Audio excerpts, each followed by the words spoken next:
ऐकायला तिकडे आवडेल. माउंट इटलीसला सगळ्यात जास्तीची गर्दी झाली होती. त्याला कारणीभूत तुम्ही आहात. त्याला नाही काही करू शकत. तुम्ही लोक घेऊन आला होता तिथे. म्हणजे बरोबर. तुमचे पर्यटनाचे सगळे लोक होते. तर त्याच्यामुळे तिथे तुम्ही सांगितलंय जगाला जग दाखवा. नाही नाही, त्याच्यामुळे ती गर्दी होती.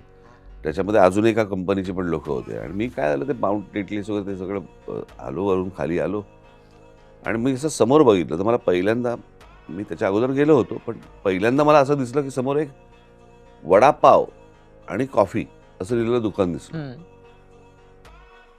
म्हटलं इंटरेस्टिंग आहे काहीतरी. मग मी तिकडे गेलो आणि असं जरा डोकावलं. हं. तर वडापावने हे राम म्हटलं होतं. त्याला काय अर्थ नव्हता त्या वडापावला. मी म्हटलं जरा कॉफी पिऊ. तर मी मगाशी तुम्हाला सांगितलं त्याप्रमाणे मी ओव्हरकोट होता, हं. दाढी वाढली होती, सनग्लासेस होते, माझी कॅप होती, सगळं सगळं काही